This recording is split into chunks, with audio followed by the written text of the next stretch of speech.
Amigos de Infield Hit, el podcast, bienvenidos a este que es el cuarto episodio, en donde hoy tenemos un tema bastante controversial y nos estará acompañando para platicar un poco más sobre él, un gran aficionado de los Diablos Rojos del México y aparte columnista de Contrarréplica, que lo podemos ver diario en el estadio de Alfredo Harpelú cuando hay temporada, obviamente, ahí junto con la mini porra.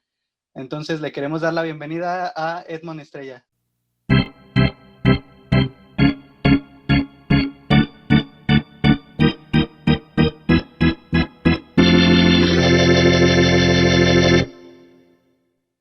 Gracias Javier por tan bonita bienvenida y sí, bueno, pues en un año difícil siempre será padre estar recordando esas convivencias en el Harpelú. Un saludo a toda la gente que escucha el Infield y un placer, la verdad, estar aquí para poder charlar de pelota, que siempre será algo que nos una a todos, ¿no?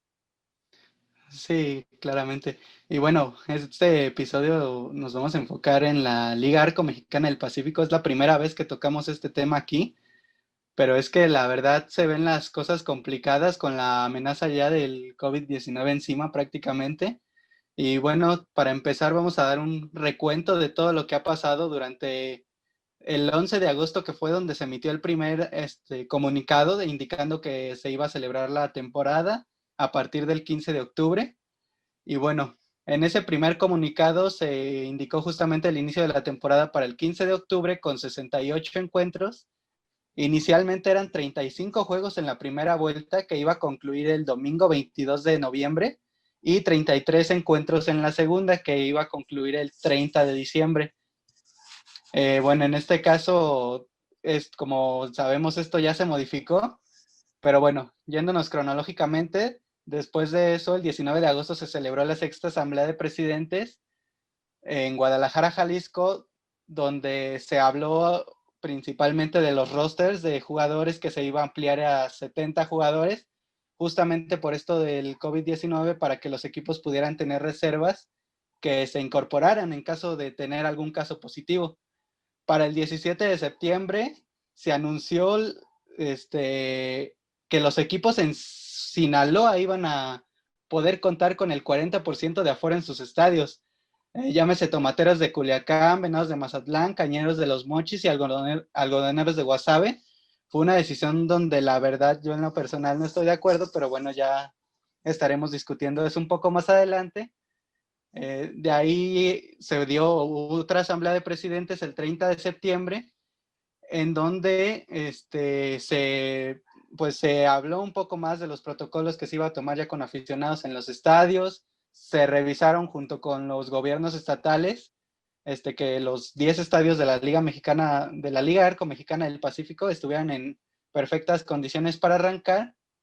Y de ahí se va al 5 de octubre, que es cuando dan los resultados de las primeras pruebas de COVID-19 que se le realizó a todos los jugadores, donde de 669 pruebas que se hicieron, el 25% de los jugadores arrojó que ya había contraído el virus, pero de esos solo el 7.7% estaba activo, por así decirlo, el positivo estaba en ese momento, y se realizó una segunda prueba donde ya solo el 6.2% de los jugadores este, estaba infectado. Entonces, con esto, la Liga Arco Mexicana del Pacífico dijo que los jugadores se iban a llevar a aislamiento y que no había problema para el inicio de la temporada.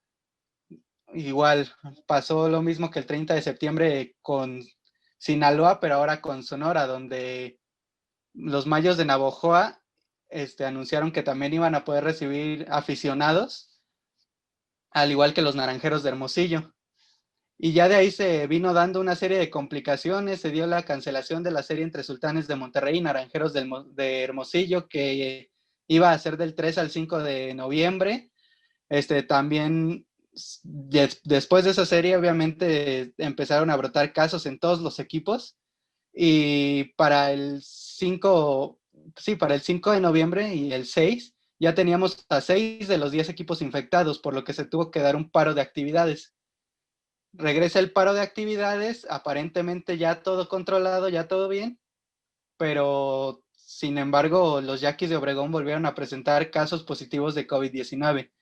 Entonces, aquí principalmente, bueno, lo que vamos a tocar con Edmond es, para empezar, la postura que tú tenías antes de iniciar la temporada. ¿Tú estabas de acuerdo en que se aceptaran los aficionados en los estadios? No, yo siempre he tenido duda, pero sí creía que valía la pena intentarlo, sobre todo con el antecedente de Liga Mexicana de Verano, ¿no? Que no hubo liga y entonces en este sentido los jugadores pues dejaron de percibir ingresos, ¿no? Entonces, pensando en los jugadores, era un tema de ver cómo se podía realizar. Ahora, sinceramente me sorprendió la decisión, porque me parece que la Liga Arco en sus patrocinios, en su modelo de negocio, es un circuito que podía intentarlo sin necesidad de abrir la puerta, ¿no? Entonces, en ese aspecto, pues la realidad es que es un tema tan inédito, tan complicado, que quizá vale la pena irse contiendo. Entonces, a mí me sorprendió, pero digamos que sí decías, pues vale la pena ver cómo va cómo se va moviendo, ¿no? Siendo la primer liga que se iba a atrever a hacer eso, porque ni en el fútbol lo han hecho, bueno, ahora ya, pero primeramente fue la Liga Arco.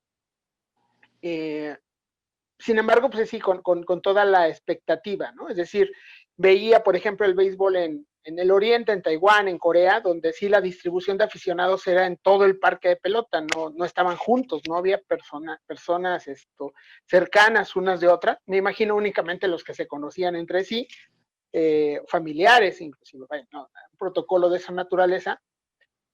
Y yo esperaba que hubiera un protocolo de esa manera. Entonces dices, bueno, sí vale la pena, creo que no era necesario, pero pues sí intentaban como fortalecer los mecanismos para poder ir como avanzando. Creo que la tirada no era solo abrir el parque, sino esperar que hacia estas fechas o hacia enero, que son playoff, pudieran ya tener un aforo importante, ¿no? Me refiero ya arriba del 50% y decir, mira, pues no pasa nada, está ya controlado, pero pues no ha ido por ahí.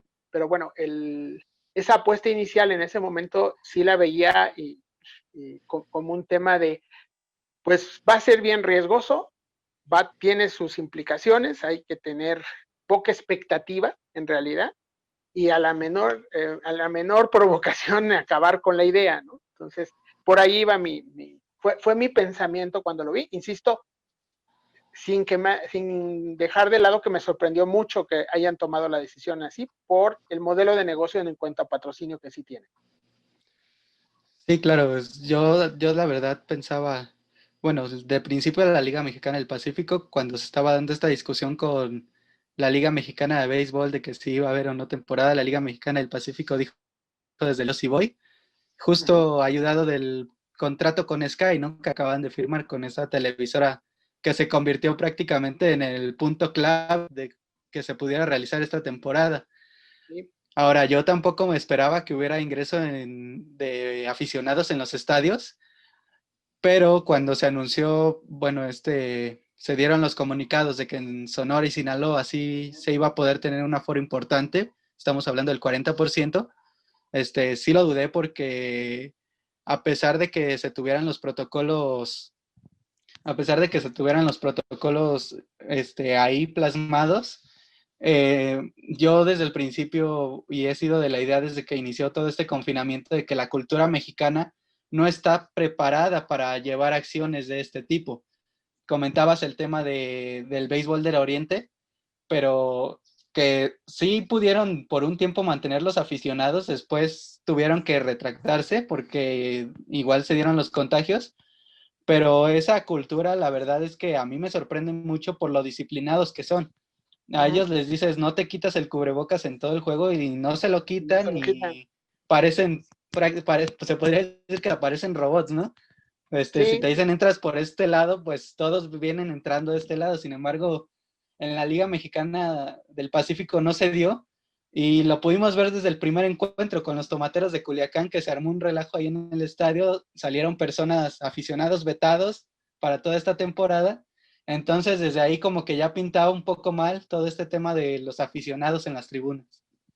sí, totalmente. Fíjate que antes de ver a los aficionados, cuando anuncian que Sinaloa sí puede abrir, pero prácticamente nada más ellos y quizás Sonora, yo ahí sí manifesté que estaba en contra, en el sentido deportivo, ¿no? Porque pues uno sí tienen aficionados y en ese sentido apoyo, presión sobre el rival, así sean 2,000 aficionados, pues sí resulta un factor, ¿no? De repente en momentos importantes, y el que no hubiera esa equidad con equipos como los Charros, como Sultanes, o como inclusive Mexicali en un principio, después dijeron que siempre sí, luego que siempre no, pero ahí sí no me gustaba, o sea, me parece que un circuito debe tener las mismas condiciones para todos, ¿no? En el sentido deportivo estrictamente hablando. Entonces sí, está bien, a ti ya te permitieron o tu estado permite que haya aficionados, pero ¿qué crees? Aquel no.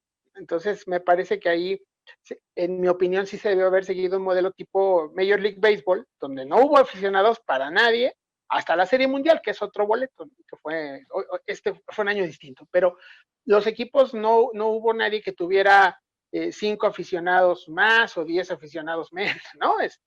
Sino que todos estuvieron sin gente en los parques de pelota, y eso sí, así lo manifesté también, no me gustaba que hubiera esa inequidad deportiva, ¿no? Y ahora, coincido contigo, creo que hay dos factores. Uno, esta parte de la cultura y que de repente tienes a muchos personajes dentro de nuestra sociedad que lamentablemente, pues a veces es más la búsqueda de un protagonismo de 5 o 10 minutos, ¿no? Como dijera Humberto Eco hoy en las redes sociales, pues el chiste es que hablen de mí, no importa cómo, pero que hablen, ¿no?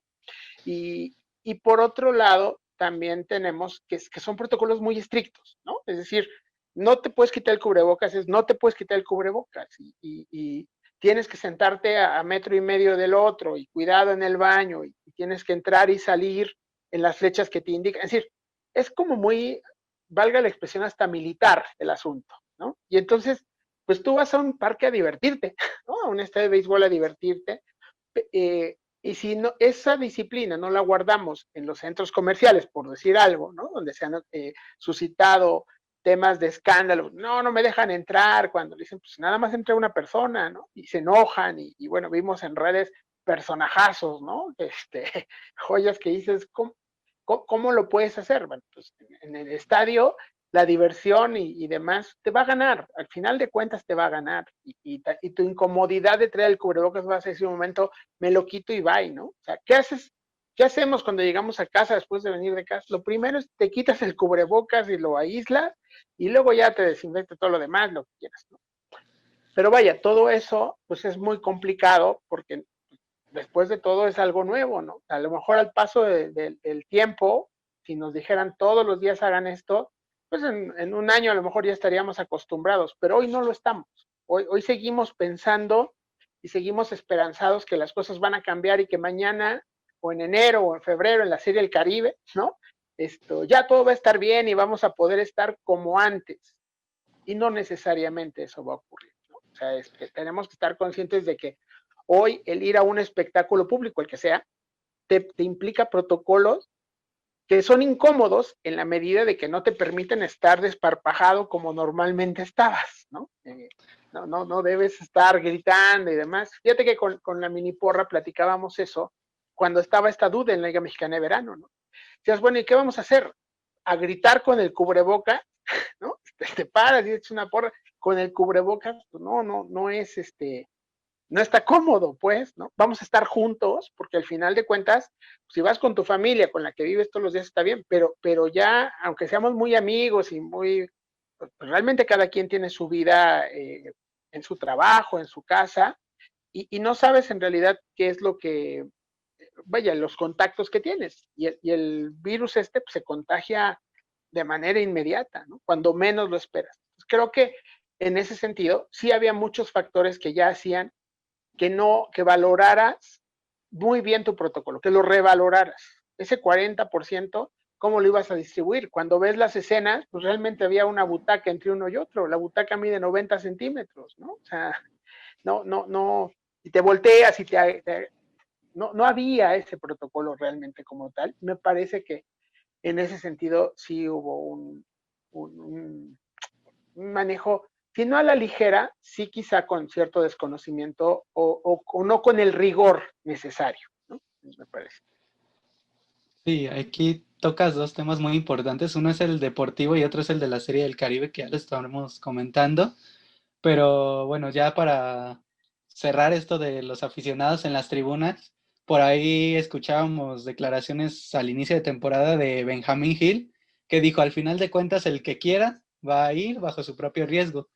Entonces, creo que ahí ya quedó en la decisión de cada quien.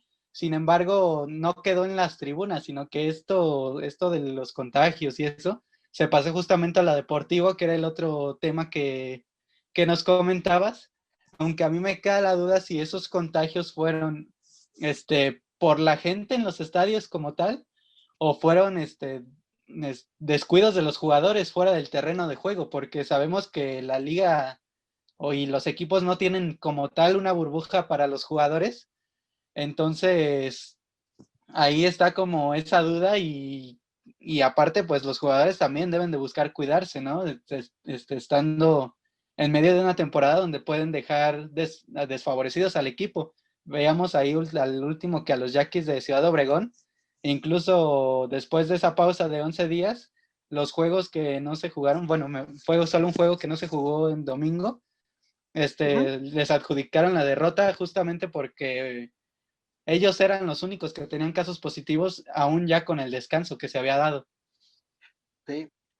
Fíjate que a lo mejor si hubiéramos comentado esto hace 3 semanas, te hubiera dicho, estoy totalmente de acuerdo contigo, ¿no? O sea, deben tener más cuidado, deben ser más responsables. Pero la verdad es que he conocido casos muy cercanos en las últimas 2 semanas de gente que me consta que se cuidó, estuvo en su casa y demás, y que por alguna razón, y que no es identificable aún, inclusive, se terminaron contagiando, ¿no? Entonces, de repente ves y revisas y dices, bueno, pues, ¿qué fue lo que ocurrió?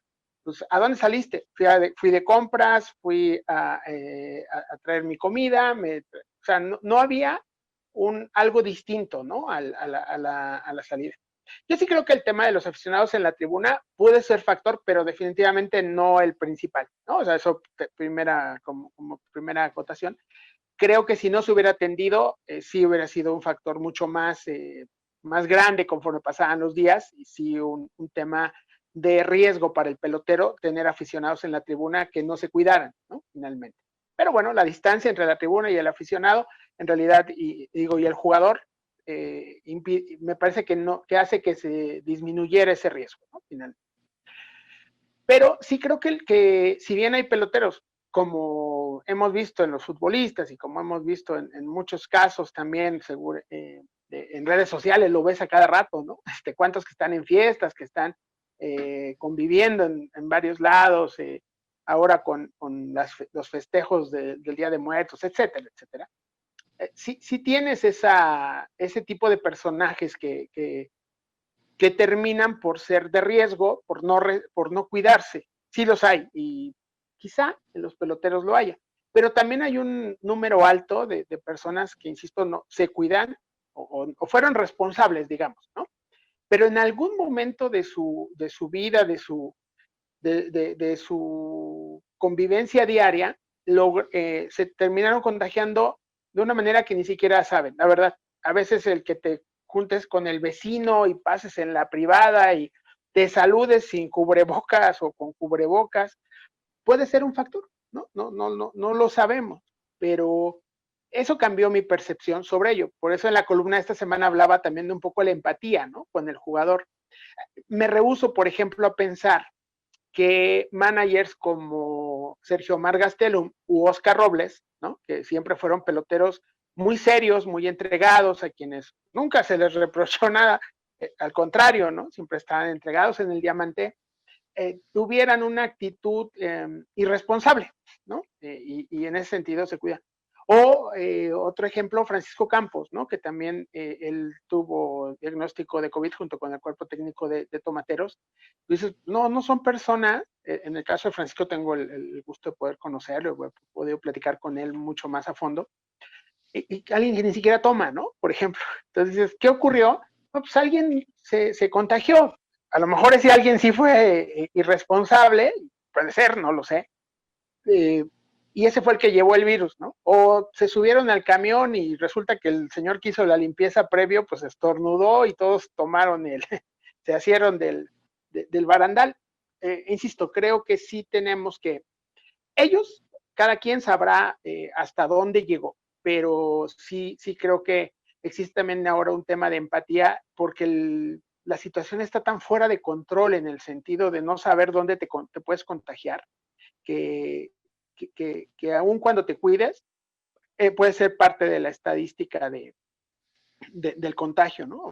Felizmente muchos asintomáticos y en ese sentido pues no pasan a la otra lista, la lista fatal que es bastante triste saber el número y saber que todos los días siguen ocurriendo decesos, pero sí me parece que los jugadores también han entendido que lo tienen. Creo que ellos son los principales, los primeros en saber que tienen que cuidarse después de lo que pasaron en verano, en que no tuvieron ingresos derivados del béisbol. Muchos le encontraron camino por otro lado, sus ahorros, lo que quieras, préstamos, pero al final de cuentas, pues sí vieron un momento de verdad en la vida, que es cuando no tienes el ingreso que habías planeado, ¿no? En enero y decías, bueno, pues ya para abril me pagan y empiezo a hacer estos ajustes, etcétera, y de repente para atrás los fielders, ¿no? O sea, nada de dinero durante 6 meses, o no todo el dinero que esperabas finalmente, ¿no? Hubo equipos a los que les prestaron una cantidad en abril y ya no vieron más durante el resto de lo que era el periodo del calendario de Liga Mexicana de Verano, ¿no?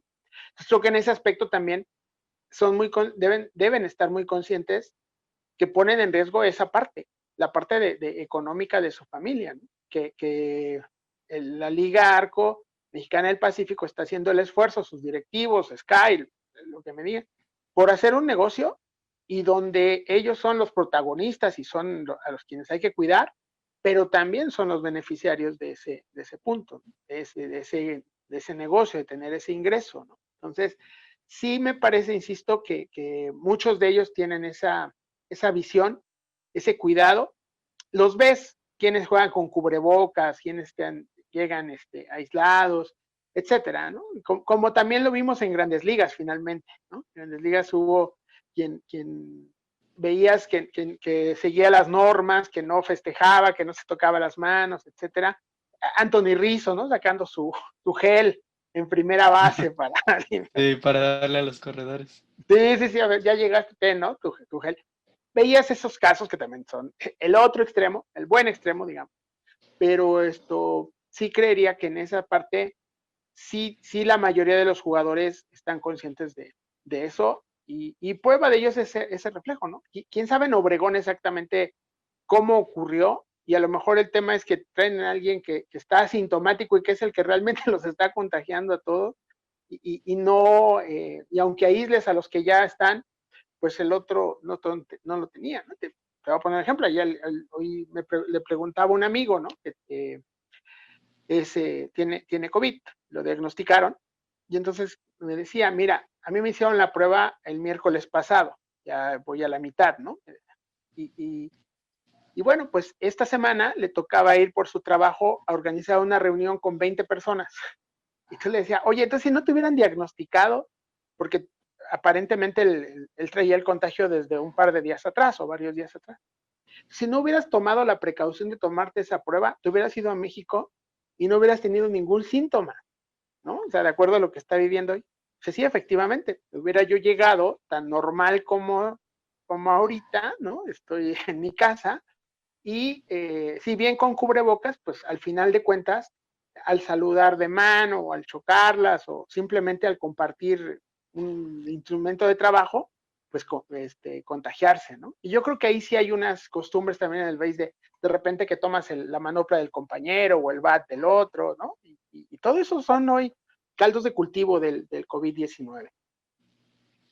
Sí, tocas también el tema económico que es muy importante y justamente siento yo que precisamente por el tema económico es que Mazatlán sigue como, no digamos aferrado porque al final de cuentas es un evento que puede pasar, pero veo que Mazatlán sigue como muy esperanzado a que se lleve a cabo la Serie del Caribe, ¿no? Uh -huh. Cuando en realidad la Confederación del Caribe dijo que si no reducía o si no se veían mejores condiciones aquí en México, pues iba a cancelar el evento.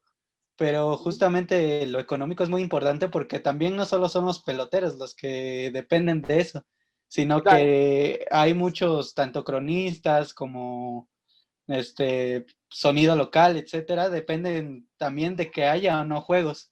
Y en sí. los estadios abiertos, pues son incluso más las familias que se pueden ver beneficiadas con esto, porque entonces ya te exige la apertura de puestos de comida, de bebidas, etcétera. Entonces también creo que, digamos que bueno, a mi parecer, en un caso desesperado por seguir como esta tendencia en la economía para que vaya ya un poco mejor, es que la Liga Mexicana del Pacífico decidió abrir sus puertas. Ujú. Y bueno, ya viendo un poco a futuro, no sé tú qué pienses, pero la verdad yo veo difícil que se realice la Serie del Caribe. La verdad yo hasta tenía la ilusión de ir, ¿no? Ya llevaba Ujú. acá mi dinero ahorrado y todo para irme a la Serie del Caribe, pero dudo, la verdad dudo que se dé el evento, ni siquiera me he animado a comprar boletos o algo así porque no se ve algo muy claro todavía. No, yo coincido contigo. De hecho, en mi opinión, coincido totalmente. O sea, no, si hoy tuviera que tomar una decisión sobre reservar, comprar boletos, sacar la acreditación, qué sé yo, lo que me digas con relación hacia el Caribe, realmente no lo haría, ¿no? O sea, hay mucha indefinición en el punto y pues mira, en lo que hemos vivido ya en un año, porque al final de cuentas esta pandemia ya cumplió su primer aniversario, esperando que sea el único que cumpla, ¿no? Que ya se acabe. Sí, Eh, Cuando empezó todo decíamos, bueno, pues sí, compramos hasta el abono para la temporada 2021 de Diablos Rojos, ¿no? Y luego decías, bueno, pues a lo mejor van a arrancar en mayo, a lo mejor en julio. Sí, sí, sí se compone. En 2 meses ya se compone. Y lo que vamos viendo es al revés, ¿no? Por lo menos se mantiene. Yo no quisiera ser tan pesimista y decir que ha empeorado muchísimo, pero sí se mantiene una situación no fácil para nadie, ¿no? Con muchos cuidados, etcétera, todo lo que ya platicamos hace unos minutos. En ese sentido, pensar que en febrero lo que hoy vemos que está ocurriendo mejore es demasiado optimista, quizás hasta iluso, ¿no? O sea, si hablamos que ayer o antier, no recuerdo bien, si mal no recuerdo, fue antier, tuvimos la mayor cifra de contagios en el país en todo el año, ¿no? Con 10,600, casi 11,000 personas en un día, pues te habla de que en realidad las cosas todavía no están como deben ser y como en algún momento decía el doctor Hugo Gatell, no por hacerle promoción, ni mucho menos, pero recuerdo cuando iniciaba, él decía, lo que buscamos es no saturar el sistema hospitalario, ¿no? O sea, él nunca habló todavía en ese momento, habló de abril, de marzo, de detener los contagios, sino de que no se saturaran los hospitales. Y pues bueno, si seguimos en esos números, indudablemente tarde o temprano se tendrá que saturar cualquier sistema de salud, ¿no? Entonces, en ese aspecto, pues no visualizas muy pronto una mejora, no visualizas que la curva de sanos, ya no de contagios y eso, sino de que realmente puedan ir al estadio personas sanas, no se va a solucionar de aquí a febrero, ¿no? Y yo no lo veo en ningún sentido. Sé que puede resultar así irresponsable mi comentario, cada quien tendrá su opinión, ¿no? Pero yo sí veo muy difícil que la Serie del Caribe se lleve a cabo. Creo que la temporada de Liga Mexicana del Pacífico, Liga Arco Mexicana del Pacífico sí va a terminar bien, eh, pero también es cierto que para la Serie del Caribe pues requieres que venga gente de otros países, ¿no? Que venga de Dominicana, que vengan de Venezuela, que vengan de Panamá, y entonces, pues ahí se te vuelven muchísimos otros factores que no necesariamente tienes controlado y que por el contrario, ¿no? Pueden generar un tema de descontrol sanitario en Mazatlán particularmente y en general en los viajes que tienen, ¿no? O sea, ayer sale la recomendación de que no vayas a Estados Unidos en diciembre, ¿no? Si no tienes nada que ir, no vayas. Pues digo, insisto, en un mes después de diciembre las cosas no se van a arreglar. Ojalá que sí, me encantaría que hubiera sido el Caribe, que todos estuviéramos corriendo para encontrar boletos y viajes baratos y demás, ¿no? Pero me parece que las condiciones sanitarias no dan para ello, pese a que en lo económico coincido contigo, es una fuente de ingresos bien importante, planeada, esperada, para los aficionados de todo el país, porque va mucha gente de todos lados, ¿no? Y no solo es privativo del aficionado del Pacífico, pues también es una fiesta, ¿no? y Mazatlán más aún en ese sentido de, habrá quien lo ligue con el carnaval, aunque no coinciden en fechas, pero algo inventarán, ¿no? En esta parte de la cultura Sí. mexicana siempre. Pero sí, yo coincido contigo, no veo las condiciones en este momento sin ser un experto médico, porque luego te dicen, no, bueno, ya salió el experto en epidemias. No lo sé. Pero lo que visualizo y en mi interpretación de los datos, pues sí se ve una situación muy compleja para que podamos tener Serie del Caribe en febrero en Mazatlán. Sí, como dices tú, no somos unos expertos en el tema porque la verdad, pues nada, no somos nada cercano a eso, pero por toda la información que ha salido, que ha surgido en los últimos días, la verdad es que se ve desesperanzador, ¿no? Incluso salió un estudio, me parece, de Bloomerang, si no me equivoco, donde decía que México era el peor país para enfrentar la pandemia, ¿no? Sí, La verdad yo no tengo, yo ya me hice como a la idea de que esto no se va a acabar hasta que no exista una vacuna que se distribuya entre toda la población, que esperemos llegue pronto. También por ahí se comentaba que Guadalajara va a hacer no recuerdo bien si hizo o va a hacer apenas una prueba piloto donde va a permitir el ingreso del 15% de los aficionados al estadio. Entonces también a ver cómo resulta eso. Si es que funciona, pues probablemente ya será un modelo a seguir más adelante, tanto por Liga Mexicana del Pacífico para su segunda vuelta o incluso Liga Mexicana de Verano. Pero pues también ya con la capacidad un poco más reducida se ve un poco más viable, pero a ver qué nos espera. Y pues ya para cerrar este podcast, como bien comentábamos, a pesar de que se recorrió, ya hoy, estamos grabando esto el jueves 26 de noviembre, hoy ya se da el cierre de la primera vuelta. Y aquí algo que me gustaría comentar y recalcar son los dos contrastes que tenemos, ¿no? Entre primero y décimo lugar, donde en el primer lugar tenemos unos Yaquis de Obregón que están, la verdad, siguen imparables de la mano de Sergio Mar Gastelum, y del otro lado unos Cañeros de los Mochis que llegamos a ver hasta 14 juegos consecutivos con derrota, e incluso ya la salida de el Flamingo Bojorges como su manager.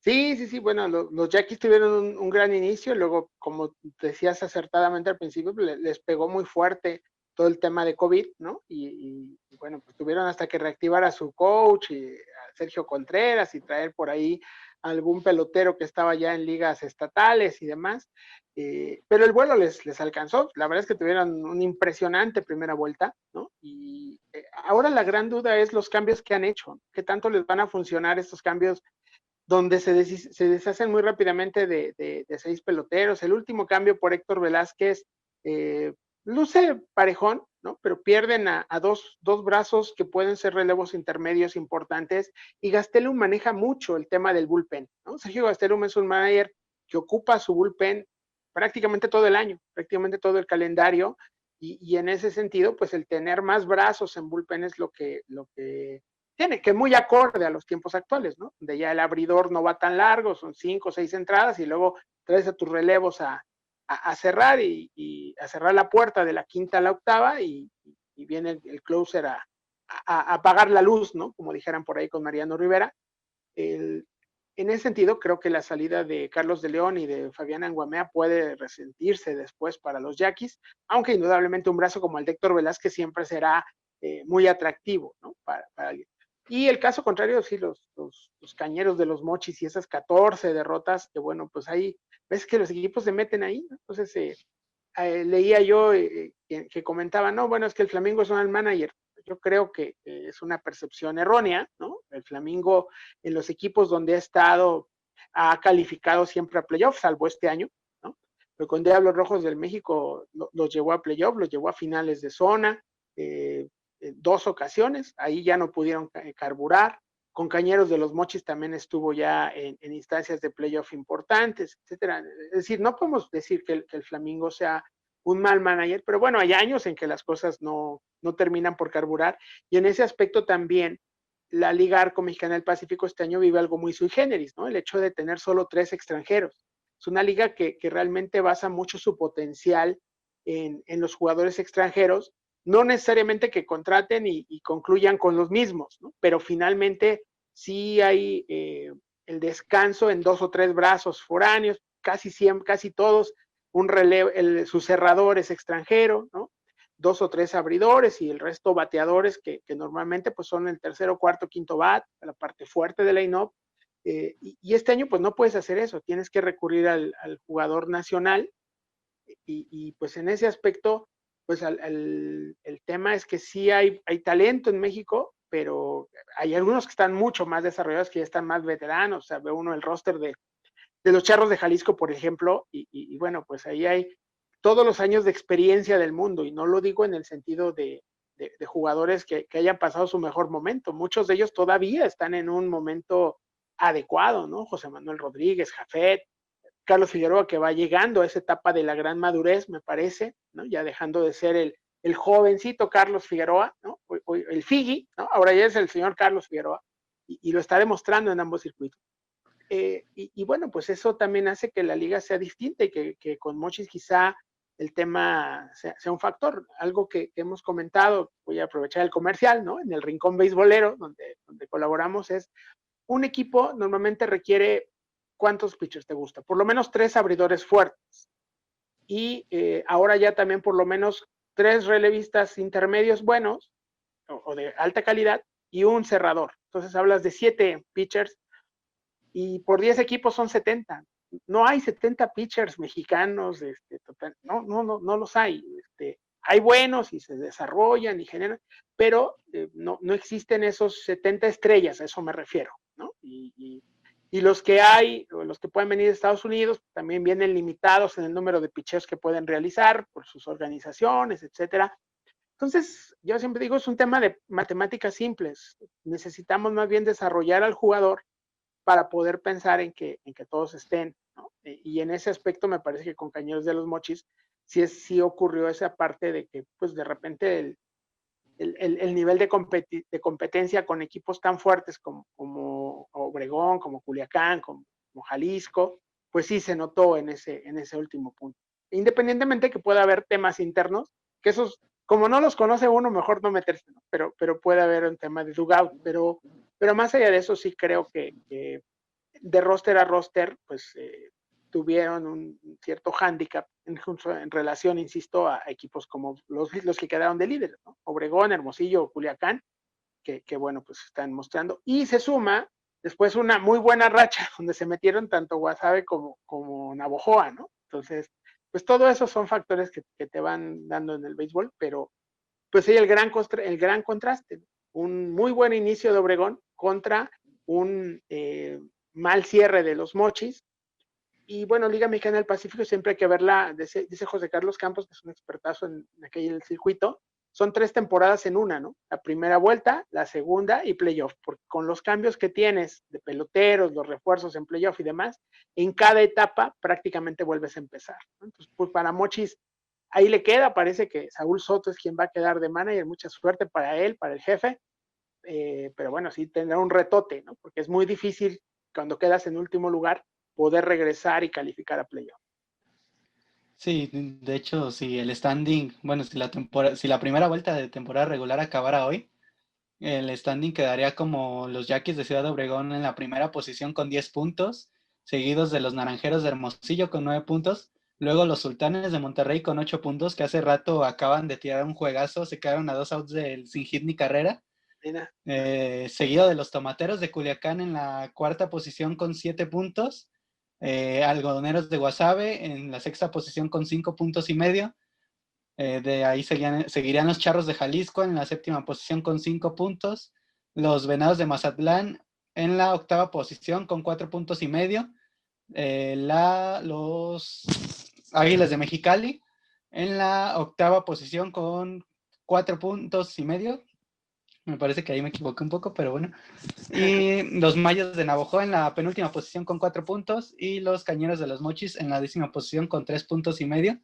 Y comentabas la ventaja que te da este sistema de puntos, ¿no? Porque puedes acabar mal la primera vuelta, pero si tú en la segunda vuelta logras repuntar y quedar en los primeros lugares, tienes la posibilidad de meterte a los playoffs y más ahora que son 8 equipos, ¿no? Los que califican. Sí, sí, es un sistema que funciona ya, ¿no? Hay gente que no le gusta y demás. A mí me parece que, pues, es una liga que tiene que trabajar con lo que puede hacer en cuestión de tiempos, de peloteros y demás. Y al final de cuentas, pues buscan dar el espectáculo más que desarrollo de jugadores, ¿no? En el invierno. Y bueno, pues sí te da la posibilidad de la segunda vuelta siempre de poder alcanzar los puntos necesarios. La única desventaja, pues que no depende solo de ti, ¿no? Dependes también de que los equipos, que haya quienes tengan mala segunda vuelta, los resultados no se les den, etcétera. Pero bueno, sí hemos tenido casos donde el último lugar termina por calificar. Charros de Jalisco hace unos años así, en el último momento prácticamente se metió después de una terrible primera vuelta, y al contrario, por ejemplo, en el caso de equipos que han quedado en primer lugar durante la fase inicial, ya en el tema de la segunda, el segundo round, pues terminaron por caerse, cambiar managers y demás, y si mal no recuerdo, uno de ellos fue Culiacán, y terminan por no calificar a playoff, ¿no? Entonces, pues sí es una segunda vuelta donde todos arrancan de cero y tienen que aplicarse, porque si no, se pueden llevar una gran sorpresa, y los equipos que quedaron abajo pues tienen la gran posibilidad de reinventarse y poder volver a estar en la pelea, que creo que eso también le da el atractivo a que la afición no se aleje del parque de pelota, sino que esté ahí. En este caso, pues no tanto al parque, sino siguiéndolos por la televisión, ¿no? Pero vaya, el modelo va muy enfocado a que tu asistencia al parque al estadio de béisbol pues sea diaria, ¿no? O por lo menos la mayor parte de la semana cuando esté tu equipo en casa. Sí, la verdad a mí este modelo me gusta un poco más, que ya también lo hemos implementado en la Liga Mexicana de Béisbol, Uh -huh. porque justamente es eso, nunca sales de la competencia, por lo menos no hasta la mitad de la segunda vuelta, se mantienen las esperanzas, y si la competencia está cerrada como ahora, por ejemplo, en los lugares medios de la tabla, pues la posibilidad es aún mayor, donde con un último juego de temporada regular puedes definir el rumbo de todas las cosas. Entonces habrá que ver ahora sí que si los equipos que están abajo repuntan, si equipos como los Yaquis Ciudad Obregón pueden mantener esta buena racha que tienen, y también ver cómo van avanzando los contagios y todo este tema del COVID, ¿no? Para ver que esperemos se pueda concluir de manera adecuada y no nos quedemos sin béisbol como pasó en los primeros meses de este 2020. Sí, que así sea. Yo creo, lo he manifestado en el año, ojalá como nunca el béisbol sea analogía de la vida misma y nos permita tener un resurgimiento en general a lo que venga después de este tema del COVID, y permita eh, ser ejemplo en muchos sentidos, ¿no? Por lo menos en concluir la temporada, me parece que eso es importante. Segundo lugar, pues si hay aficionados, como tú dices, a lo mejor con un modelo más cauteloso, con menos gente, etcétera, en las tribunas, pero que puedan irse dando este tipo de comportamientos también por parte de los aficionados, por parte de los asistentes, por parte de los jugadores, ¿no? Y que en ese sentido podamos ir avanzando, ¿no? Al final de cuentas, todas las ligas que iniciaron, hasta ahora todas han concluido, ¿no? En los otros países me refiero, e incluso aquí en México, ya que están en la liguilla en el fútbol, ¿no? También está ocurriendo. Entonces, pues sí, hay que sumarse a ello, y pues también está en cada uno de nosotros hacer ese teamwork para que poco a poco vayamos erradicando o superando al virus, aprendiendo a convivir con él para poder ir hacia el frente, porque escuchaba en algún momento, ¿no? El virus aquí va a estar, y como tú dices, la vacuna, etcétera, pero al final de cuentas hay que convivir con él. Entonces, pues hay que aprender a hacerlo, hay que entrar en una dinámica personal distinta, en una cultura diferente, donde pues a lo mejor es incómodo, a lo mejor es molesto, pero al final es seguro, y eso por lo menos hay que procurar hacerlo y transmitirlo a los demás. Sí, puntualizas muy bien. Aparte, hay muchas personas, por ejemplo, yo me incluyo, que hemos encontrado en el deporte en general, específicamente en el béisbol, pero en sí en general, una vía de escape a todo esto del confinamiento, Uh donde -huh, sí, quieras o no, estás en casa, pero te lleva a otro mundo completamente, ¿no? Al mundo del rey de los deportes, uh -huh, y hace un poco más placentera la estancia en casa. claro. Y pues ya nada más queda agradecerte, Edmond, por el tiempo que te tomaste para estar aquí con nosotros, platicando un poco de esto que tanto nos gusta. Y pues, decirte si quieres redondear o quieres agregar algo más. No, mandar un saludo a todos, agradecerte por la invitación, ha sido un gusto poder platicar, como dices, de esto que tanto nos gusta y que nos hace diferente los días, ¿no? Finalmente siempre el béisbol ha sido parte de eso que hace el clic distinto en el día de cada quien, ¿no? Más allá del juego y más allá de quién gana o quién pierde. Pues agradecerle a todos los que están atentos de este podcast aquí en Infield y invitarlos a que te sigan, a que participen. Finalmente hay espacios beisboleros, ¿no? De repente la gente se queja de que todo es fútbol y cuando volteas a redes sociales, eso ya hay una infinidad de esfuerzos, de proyectos con gente como tú que les está metiendo, que se está trabajando y que vale la pena escucharlo, comentarlo, criticarlo, ¿no? Y decir, bueno, va, a efecto de que esa suma de esfuerzos que parecieran pequeñitos, pues ya cuando lo ves no son tan individuales, ¿no? Entonces, invitarlos a que te sigan, a que estén aquí contigo, a que nos sigan también a nosotros en los medios donde estamos, pero sobre todo invitarlos a cuidarse, ¿no? Yo creo que es un momento insisto, de cambiar muchas mentalidades, de cambiar muchas costumbres a efecto de prepararnos a esto que viene. Más que un año perdido, difícil, complicado, como así lo vimos en abril y mayo, hoy me parece que debemos ver 2020 como un año de crecimiento, de desarrollo, de aprendizaje y de capitalizar todo eso en lo individual. Y el esfuerzo de lo individual se va a traducir, sin duda alguna, en un cambio también social, en un cambio de toda la sociedad. Entonces, bueno, pues iniciemos con el cambio nunca mejor aplicado, me parece, en este 2020, ese tema del cambio inicia por uno mismo. Mucha salud a todos, muchas bendiciones. Gracias, Adir. No, gracias a ti y como dices tú, invitarnos a que nos sigan. A Edmond lo pueden seguir, comentaba que en el Rincón Beisbolero también puedes seguir todos los martes su columna en Contrarréplica e incluso en Twitter que se la pasa justamente opinando, dando sus opiniones sobre todo lo que pasa alrededor del béisbol y uno que otro tema. Entonces también para que sigan a Edmond, les voy a dejar los que están en YouTube, pues tendrán sus redes sociales aquí en la descripción. También invitarlos a que si no nos siguen todavía, sigan las redes sociales de Infield Hit. Estamos en YouTube, en Spotify, en Apple Podcast, Google Podcast. Estamos en Facebook y estamos en Twitter, llevando día a día la información del béisbol tanto mexicano como de grandes ligas. E incluso llegamos a tocar temas internacionales. Y pues por último, invitarlos a que me sigan a mí también en Instagram y en Twitter. Me encuentran como @radiercn. Y pues ahora sí que nos vemos en la próxima semana con un episodio nuevo. Y bueno, gracias Edmond y hasta luego. Gracias a ti, hasta luego. Buenas noches.